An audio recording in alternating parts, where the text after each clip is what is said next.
नमस्कार, मैं आशीष। India news UP Uttarakhand के डिजिटल प्लेटफॉर्म पर आपका स्वागत है। इस बुलेटिन में आज हम बात करेंगे देश दुनिया से जुड़ी 5 बड़ी खबरों पर। वक्फ बिल आज सदन में पेश होगा, जिसको लेकर हंगामे के काफी आसार हैं। और ये हंगामा क्यों होगा और वक्फ बिल क्या है, आइए देखें ये रिपोर्ट। बाजी करने के लिए सदन नहीं है।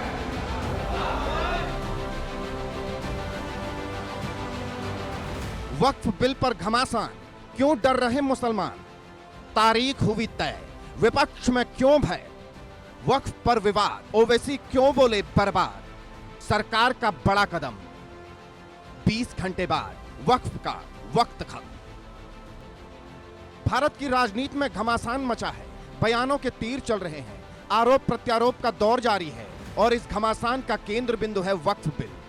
चाहे तमाम विरोध हो, चाहे कितने ही धरने प्रदर्शन हो, लेकिन यह तय हो गया है कि वक्फ बिल 14 संशोधनों के साथ सदन के पटल पर पेश किया जाएगा। मामला क्या है, आप भी समझ लीजिए। वक्फ बिल को लेकर जेपीसी ने 14 संशोधन सुझाए हैं। बुधवार दोपहर 12 बजे बिल को सदन में पेश किया जाएगा। बिल पर बहस के लिए 8 घंटे का समय तय किया गया है। सभी सांसदों की मौजूदगी सुनिश्चित करने के लिए बात चल रही है। ज्यादातर अपोजिशन पार्टी के लोग 12 घंटे का मांग किया, तब बीच में 8 घंटे का चर्चा का समय तय किया गया और ये भी स्पीकर साहब ने कहा कि 8 घंटे चर्चा का समय दिया है, जिसको बढ़ाया जा सकता है, लेकिन हाउस का सेंस लेकर के। चर्चा तो हमेशा ऐसे होते हैं। करने के लिए सदन नहीं भारी है। हंगामे, तमाम विरोध प्रदर्शन के बाद आखिरकार ये तय हो गया है कि बुधवार को वक्फ संशोधन बिल पेश होगा। इसे लेकर विपक्ष पहले से ही हमलावर है। ओवैसी समेत तमाम विपक्षी दलों के नेताओं ने आरोप मढ़ दिया है कि सरकार विपक्ष से जुड़े मुद्दों को लेकर गंभीर नहीं है। एनडीए की गवर्नमेंट, जिसको चंद्रबाबू नायडू, नीतीश कुमार, चिराग पासवान और जयंत चौधरी सपोर्ट कर रहे हैं, ये वक्फ बिल अनकॉन्स्टिट्यूशनल है। ये वक्फ बिल आर्टिकल 14, आर्टिकल 25, 26, 29 का ग्रेव वायलेशन है। ये वक्फ बिल नहीं है, बल्कि ये वक्फ बर्बाद बिल है ये। और अगर चंद्रबाबू नायडू, नीतीश कुमार, चिराग पासवान, जयंत चौधरी इसकी तायीद करेंगे, तो वो अपने पॉलिटिकल रीजंस की वजह से या जो भी उनके है नैरो रीजन तायीद कर रहे हैं नरेंद्र मोदी सरकार की। हम तो वॉकआउट करके आए हैं, उनका मन में क्या है अब वो जाने। आदरणीय, हम आशा करेंगे कि आदरणीय अध्यक्ष महोदय सब चीज का संज्ञान रखेगी। पूरा देश आज देख रहा है कि किस प्रकार से लोकसभा में धीरे धीरे आज लोकतंत्र की आवाज को कुचला जा रहा है। नहीं, वक्फ बोर्ड के खिलाफ हैं हम लोग। इसलिए खिलाफ हैं क्योंकि भारतीय जनता पार्टी हर जगह हस्तक्षेप करना चाहती है।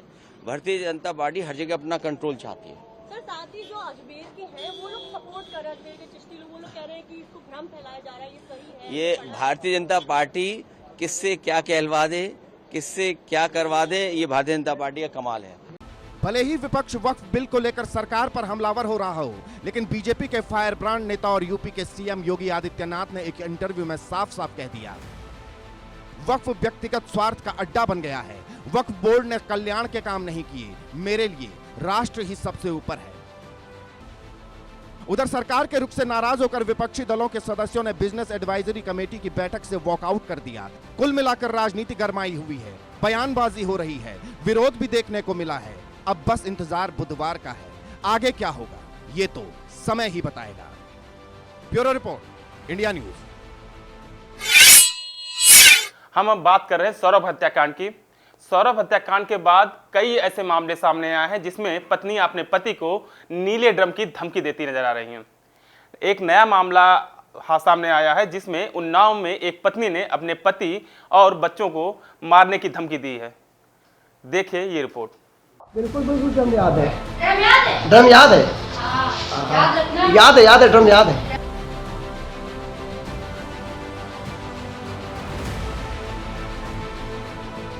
नीले ड्रम पर तरह तरह के बन रहे मीम्स।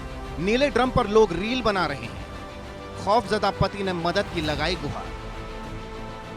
मेरठ में सौरभ हत्याकांड में जिस तरह से ड्रम का प्रयोग किया गया था, उसके बाद नीले ड्रम पर तरह तरह के मीम्स बन रहे हैं, लोग रील बना रहे हैं। वहीं देश के अलग अलग हिस्सों से पत्नी से प्रताड़ित पतियों की तस्वीरें भी सामने आ रही हैं, जिन्हें उनकी पत्नियां प्रताड़ित करती हैं, ड्रम में मार कर पैक कर देने की धमकी दे रही हैं। बिल्कुल बिल्कुल ड्रम याद है। ड्रम याद है। याद है ड्रम याद है, बिल्कुल ड्रम याद है। पत्नियों के पतियों के अंदर नीले ड्रम का खौफ इस कदर समाया हुआ है कि अब सोशल मीडिया के जरिए मदद की गुहार लगा रहे हैं। उत्तर प्रदेश के मेरठ में जिस तरीके से सौरभ हत्याकांड में ड्रम का प्रयोग किया गया था, उसके बाद तमाम ऐसी पति हैं जिनका आरोप है कि उनकी पत्नियां भी उनको इसी तरीके की धमकी देती हैं कि उनकी हत्या करके ड्रम में भर के फेंक देंगे। ऐसे ही एक पति, पीड़ित पति कह सकते हैं, उन्नाव में भी हैं, जिनका आरोप है कि कल देर रात उनकी पत्नी ने कुछ ऐसी ही धमकी दी है। ठीक, इनसे बात करेंगे और जानेंगे क्या इनकी समस्या है। आप एसपी ऑफिस आए हैं, शिकायत दर्ज कराई है, क्या मामला है? सर, जो मैरिज का आपने बताया मामला पूरा वही है। 2013 में शादी हुई थी, उसके बाद से लगातार वो लड़की इतनी धमकियां देती है, कई मैंने वीडियो भी डाले हुए हैं, कभी जूते से मारती है, कभी ईंटे से मारती है। मतलब उसको कानून उसके लिए पूरी तरीके से खिलवाड़ बना रखा हुआ है। कल उसने मुझे भाई कल कहीं ईद मना के आई थी अपने बॉयफ्रेंड के साथ, तो मैंने सिर्फ एक वीडियो बनाया जिसमें उसने साफ तौर पे ये कहा हुआ है कि ड्रम याद है, ड्रम में भर के रख दूंगी, सीमेंट के लिए आई हूँ, बक्सा मेरे पास रखा हुआ है। खुले लफ्जों में उसने ये धमकी दी है। वीडियो भी वायरल हो रहा है। वीडियो भी मैंने डाला हुआ है, काफी लोगों ने देखा, फेसबुक, इंस्टाग्राम, मैंने सब में डाला हुआ वीडियो। कब से परेशान है और ऐसे कितने वीडियो आपने डाले हैं सोशल मीडिया पे? भैया मैंने YouTube पे तो 140 वीडियो अपलोड कर रखे हैं, जिसमें उसने मुझे बेहद परेशान करके रखा हुआ है। और ये वीडियो मैंने कल इंस्टाग्राम और फेसबुक सब में डाल के रखा हुआ है, जिसमें उसने खुली चेतावनी दी है कि मैं तुमको, तुम्हारे बेटे को, तुम्हारी माँ को, सबको मार दूंगी। अब इसके आगे मैं क्या कर सकता हूँ? आज एसपी ऑफिस आए हो, पुलिस यहाँ पर मुलाकात भी हुई है एसपी साहब से, क्या आश्वासन मिला? नहीं, मुझे पूरा आश्वासन एसपी साहब ने दिया है, कप्तान साहब ने पूरी तरीके से मेरा साथ दिया है। उन्होंने ये कहा है कि इसको महिला थाने बुलाया जाएगा। और आज मुझे पहली बार ऐसा लगा कि नहीं, पुलिस विभाग भी काम कर रहा है। लेकिन सर, कानून से थोड़ा सा ये रहता है, कानून महिलाओं के पक्ष में बहुत ज्यादा फेवर है। अब हम पुरुष अगर ऐसे ही धमकियां मिलती रहेंगी, कल को ये मुझे मार भी सकती, कोई बहुत बड़ी बात नहीं है। तो मेरा क्या होगा? मैं अपने परिवार का इकलौता हूँ, ये छोटा सा मेरा बच्चा है, ये भी परेशान है अपनी माँ से। आप समझिए, पूछिए, आप बच्चे से खुद पूछिए। नीले ड्रम का खौफ अब उन्नाव में भी देखने को मिल रहा है। सदर कोतवाली के मोती नगर के रहने वाले सुभाष मिश्रा का आरोप है कि उनकी पत्नी का किसी और से अफेयर है। इसका विरोध करने पर पत्नी उन्हें और बच्चे को मारती पीटती है और ड्रम में भरकर जान से मार देने की धमकियां भी देती है। सुभाष ने कल देर रात सोशल मीडिया पर एक वीडियो वायरल किया, जिसमें उनकी पत्नी उन्हें जान से मारने की धमकी देती हुई साफ नजर आई। वीडियो सामने आने के बाद उन्नाव पुलिस हरकत में आई और इस पूरे मामले को महिला थाने को ट्रांसफर किया गया है। मामले की जांच होने के बाद कार्रवाई होने की बात कही जा रही है। क्या नाम है? आदमी, क्या करती है मम्मी? मम्मी मुझको और पापा और अम्मा को मारने की धमकी देती है और मुझको मारती है। अच्छा, डर लगता है घर में? हाँ। तो देखा आपने, बच्चे हैं, झूठ नहीं बोलते हैं। तो समस्या ये है कि परेशान है, पति इनके पीड़ित हैं, बच्चा भी परेशान है। तो इनका साफ तौर पे अपील है, कहने का मतलब ये है कि इनका जो आरोप है कि पत्नी इनको परेशान करती है, कई सालों से परेशान कर रही है, कई जगह उसके रिलेशंस हैं, इसको लेकर के जब ये विरोध करते हैं तो इनके साथ मारपीट होती है।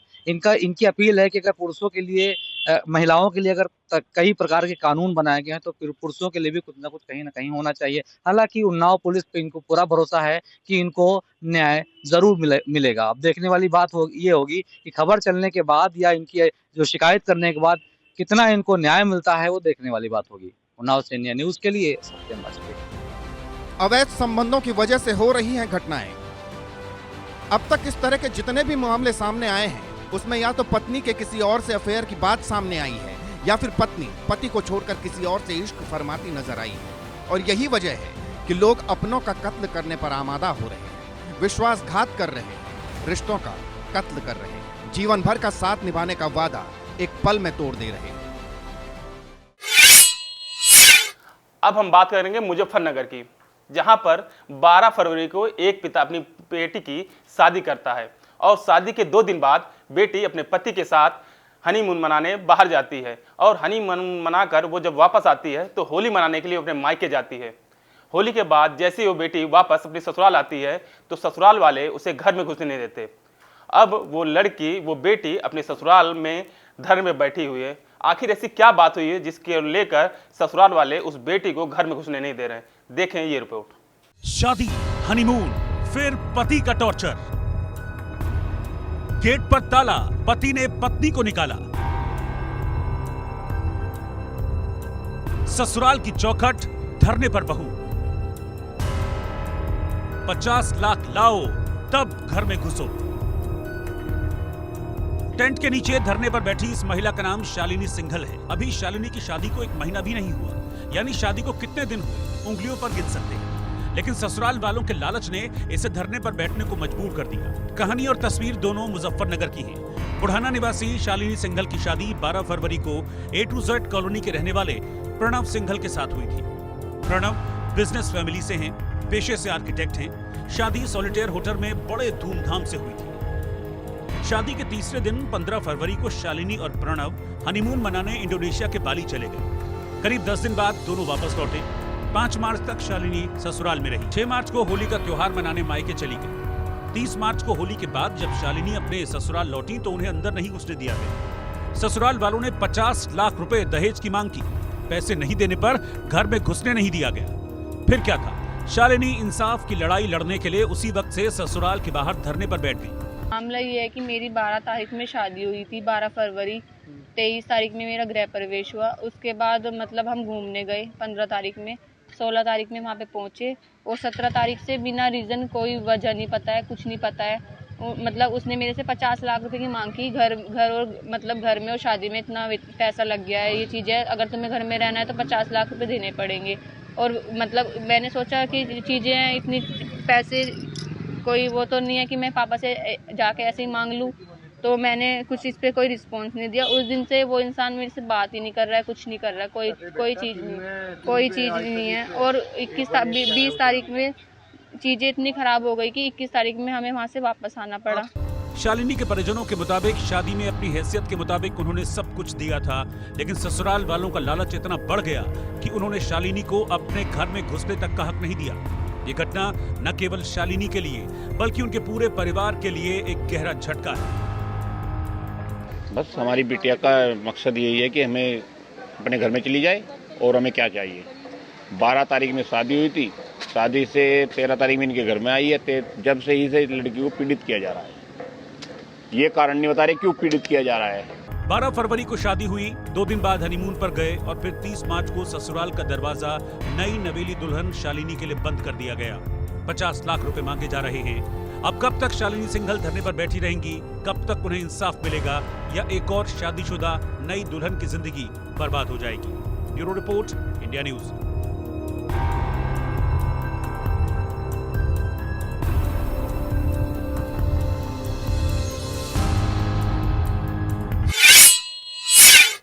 अब हम बात करेंगे पंजाब की एक खबर की, जहां पर एक मामला सामने आया है।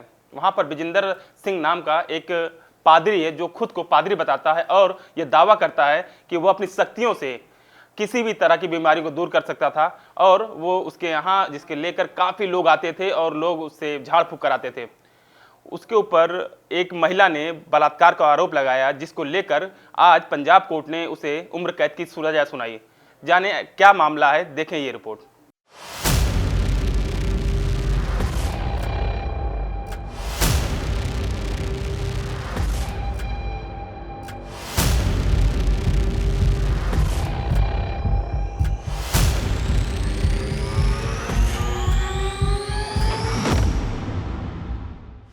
मरेगा जेल के अंदर यीशु यीशु वाला बजिंदर।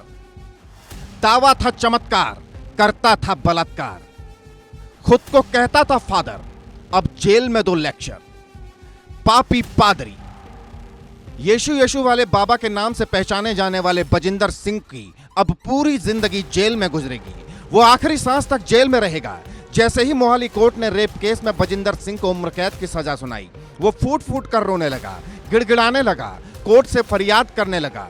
छोटे बच्चे, बीमार पत्नी की दुहाई देने लगा। लेकिन मोहाली कोर्ट ने पीड़ित के साथ इंसाफ किया और पापी पादरी वाले बजिंदर सिंह की सारी दलीलें ठुकरा दी। का स्टेटस था इस बंदे का कि इस बंदे ने जो है बेसिकली धार्मिक एक लीडर, जिसको पापा जी इनके फॉलोअर है वो कहा करते थे, स्पिरिचुअल लीडर के नाम पे ये मशहूर थे, जिनका काम ये होता है कि लोगों को मार्ग दिखाना होता है और जीवन में सही रास्ता दिखाना होता है।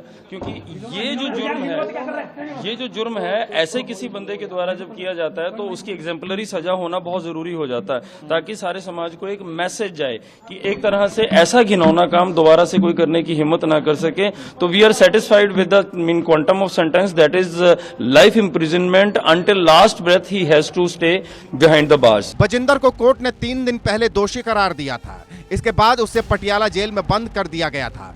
बजिंदर पर आरोप था वो विदेश में बसाने के बहाने महिला को अपने घर ले गया, जहां उसका रेप कर वीडियो बनाया। उसे धमकी भी दी कि अगर उसका विरोध किया तो वीडियो को सोशल मीडिया पर डाल देगा। इसके बाद पीड़ित ने पापी पादरी के खिलाफ मोर्चा संभाला, कोर्ट में घसीटा और उसे तब तक सजा नहीं हुई जब तक वो इंसाफ की लड़ाई लड़ती रही। पीड़ित ने सजा पर संतुष्टि जताते हुए कहा यह केस 7 साल से दबा हुआ था, लेकिन वकीलों, पुलिस और कोर्ट ने इसमें जान डाल दी। ये सजा ऐसे समय पर हुई है जब बजिंदर सिंह एक और यौन उत्पीड़न और एक दूसरी महिला से मारपीट के मामले में फंसा हुआ था। मैं बहुत खुश हूँ। मैं बहुत खुश हूँ। मैं जज साहब का बहुत बहुत धन्यवाद करती हूँ। मैं अपने वकीलों का बहुत बहुत धन्यवाद करती। कोर्ट ने मेरे नाल न्याय किया, मैं बहुत बहुत धन्यवाद करती। सारे मीडिया का मैं बहुत बहुत धन्यवाद करती हूँ। 3 वजे मैं तुहानू लोकेशन भेज देवांगी, उत्थे तुसीं सारे पहुंच जाओ। मैं एक नूं इंटरव्यू देवांगी, मेरी गल दा गुस्सा ना करो, मेरी तबीयत ठीक नहीं है प्लीज। मैं बहुत खुश हूँ, मैं बहुत खुश हूँ, मैं बहुत खुश हूँ। सजा से बचने के लिए पादरी बजिंदर कोर्ट में गिड़गिड़ाने लगा। उसने कहा मेरे बच्चे छोटे हैं, पत्नी बीमार है, मैं सोशल आदमी हूँ, मेरी टांग में रॉड डली हुई है, इसलिए मुझ पर रहम किया जाए। पापी पादरी बजिंदर कोर्ट में रहम की भीख मांगता रहा, लेकिन उसने जो गुनाह किए थे उसकी सजा तो उसे भुगतनी ही थी। इसलिए सख्त लहजे में कोर्ट ने उसकी दलीलों को खारिज कर दिया। पापी पादरी बजिंदर अब ताउम्र जेल की 4 दीवारी में कैद रहेगा। पीड़ित महिला के पति का कहना है कि बजिंदर ने केस वापस लेने के लिए दबाव बनाया था, उन पर क्रॉस केस दर्ज करवाए थे, झूठे केस भी दर्ज हुए, उन्हें बड़ूल कपूरथला की जेल में रहना पड़ा। इसके बावजूद वो झुके नहीं, डराकर बात नहीं बनी तो पैसों का ऑफर देना शुरू कर दिया। आज हमें फैसला है, 7 साल स्ट्रगल किया हमने। ये लगातार कोर्ट को गुमराह करता था, यहाँ लीव लगा देता था, अभी मुझे बुखार है, पर ये फॉरेन फीजी यूएसए घूमता था, जबकि हाई कोर्ट के ऑर्डर रखे थे, बाहर नहीं जा सकता। हमने स्ट्रगल किया, हमारे साथ दुआबी खड़ा, मान खड़ा, हमारे साथ जितनी भी संस्थाएं थी खड़ी, उन्होंने मदद करी हमारी। हमारे ऊपर एफआईआर हुई, फेक एफआईआर हुई, हमले हुए, धमकियां दी गई। 6 महीने मैंने प्रतिभा एएसआई है, उसने मेरे ऊपर फेक एफआईआर की, क्षेत्र डी की। मैं जेल में काटे, चंडीगढ़ से प्रतिभा एएसआई 6 महीने मैंने जेल में काटे। काटने के बाद मैंने फिर आया, फिर मैंने ठान लिया पर इस दोषी को सजा दिला के रहनी है। आज भी जब मैं यहाँ आया, मुझे मारने के लिए यहाँ पर पूरी प्लानिंग करी गई, जनानियां बैठाएगी, जनानियों ने बोला, मैंने बोला यहाँ नारे लगा देना, वो कह रहे नहीं, यहाँ हालेलुया के नारे चलेंगे। हमसे लड़ाई करने की कोशिश करेगी, हमारी वीडियो तक बनाने की कोशिश करेगी, पर कहते ना वो रब है ना, खुदा है, अल्लाह है, परमात्मा वो एक ही है, वो भगवान वाल्मीकि, उन्होंने आज हमें इंसाफ दिलाया है। बजिंदर को भले ही रेप केस में उम्र कैद की सजा हो चुकी हो, लेकिन उसके खिलाफ दूसरा मामला एक महिला से मारपीट का है।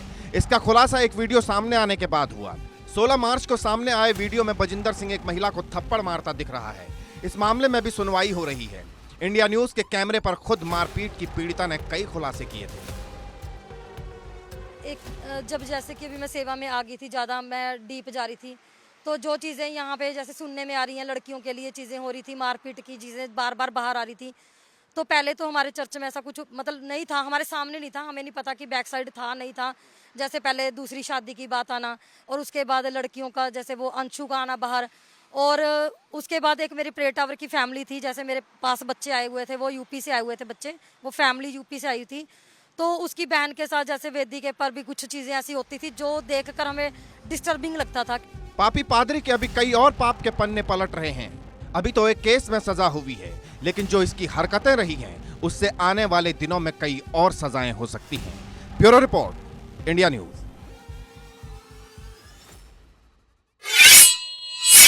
अब हम बात करेंगे उत्तर प्रदेश में अखिलेश यादव और सीएम योगी आदित्यनाथ के बीच छिड़ी जुबानी जंग की।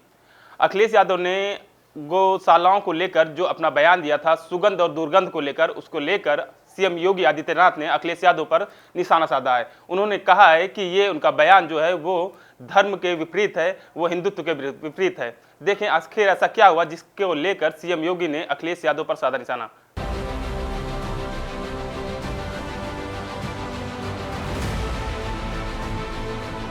अखिलेश के बयान पर योगी का पलटवार। समाजवादी पार्टी ने हमें बेसहारा गाय दी, उन्होंने गायों को लावारिस छोड़ दिया।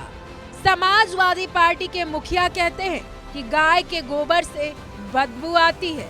ये उनकी सच्चाई है क्योंकि वे गायों को कसाईयों को सौंप देते थे। कन्नौज में 27 मार्च को भाजपा पर कटाक्ष करते हुए अखिलेश यादव ने कहा था कि भगवा पार्टी को दुर्गंध पसंद है और इसीलिए वो गौशाला बना रही है, जबकि उनकी पार्टी परफ्यूम पार्क विकसित कर रही है। अखिलेश यादव की टिप्पणी पर पलटवार करते हुए योगी आदित्यनाथ ने बरेली में एक कार्यक्रम में कहा कि समाजवादी पार्टी ने हमें बेसहारा गाय दी, उन्होंने गायों को लावारिस छोड़ दिया। समाजवादी पार्टी के मुखिया कहते हैं कि गाय के गोबर से बदबू आती है, तो ये उनकी सच्चाई है क्योंकि वे गायों को कसाईयों को सौंप देते थे। मुख्यमंत्री यहीं पर रुके नहीं, बल्कि उन्होंने आरोप लगाया कि समाजवादी पार्टी से जुड़े लोग गायों का वध करते थे और उनके गौ तस्करों और कसाईयों से करीबी संबंध थे। उन्होंने आगे कहा कि जब हमने कसाईयों को जहन्नुम यानी नरक के रास्ते पर भेज दिया तो वे शिकायतें करने लगे। उनकी समस्या ये है कि उनके सभी कसाई दोस्त नरक में चले गए हैं। उत्तर प्रदेश को ये भव्य और दिव्य कुंभ करने का अवसर प्राप्त हुआ और उत्तर प्रदेश की एक नई पहचान वैश्विक स्तर पर पहुंची। तो मां गंगा की पूजा का जो पुण्य प्राप्त हुआ वही मां गौ माता की पूजा करने से प्राप्त होगा। तो ये समाजवादी पार्टी के लोग जो गौ कसी करवाते थे, गौ तस्करों के साथ और कसाईयों के साथ जिनके संबंध थे, वे गौ माता की सेवा क्या करना जाने। तो उनके गौ माता के गोबर में तो दुर्गंध ही नजर आएगी, उन्हें अपने कृत्यों में दुर्गंध नजर नहीं आती है, उन्हें गौ माता की सेवा में दुर्गंध नजर आती थी और इसीलिए उनके अध्यक्ष के मुंह से निकल ही गया अंधता। बहनों और भाइयों, आज के इस अवसर पर मैं आप सबको वासंतीय नवरात्रि की बधाई देता हूं। सीएम योगी ने ये भी कहा वे गौ माता की सेवा के बारे में क्या जानते हैं। उन्हें गाय के गोबर में दुर्गंध मिलेगी, उन्हें अपने कर्मों की दुर्गंध नहीं दिखती, उन्हें गौ माता की सेवा में दुर्गंध दिखती है और इसीलिए सपा अध्यक्ष ने ये बयान दिया। मुख्यमंत्री योगी आदित्यनाथ ने यह भी कहा कि वे गौ माता की सेवा के बारे में क्या जानते हैं। उन्हें गाय के गोबर में दुर्गंध मिलेगी, उन्हें अपने कर्मों की दुर्गंध नहीं दिखाई देती, उन्हें गौ माता की सेवा में दुर्गंध दिखाई देती है। इसीलिए उनकी पार्टी के अध्यक्ष अखिलेश यादव ने ये बयान दिया है। सीएम ने कानून व्यवस्था पर भी की चर्चा। कानून व्यवस्था के मोर्चे पर अपनी सरकार के काम का जिक्र करते हुए मुख्यमंत्री ने कहा कि अब सभी दंगाई चूहों की तरह तड़प रहे हैं, लेकिन उनमें बाहर आने की हिम्मत नहीं है। उन्हें पता है कि अगर वे दंगे में शामिल हुए तो इसके भयानक परिणाम होंगे। Bureau report, India news, Uttar Pradesh, Uttarakhand.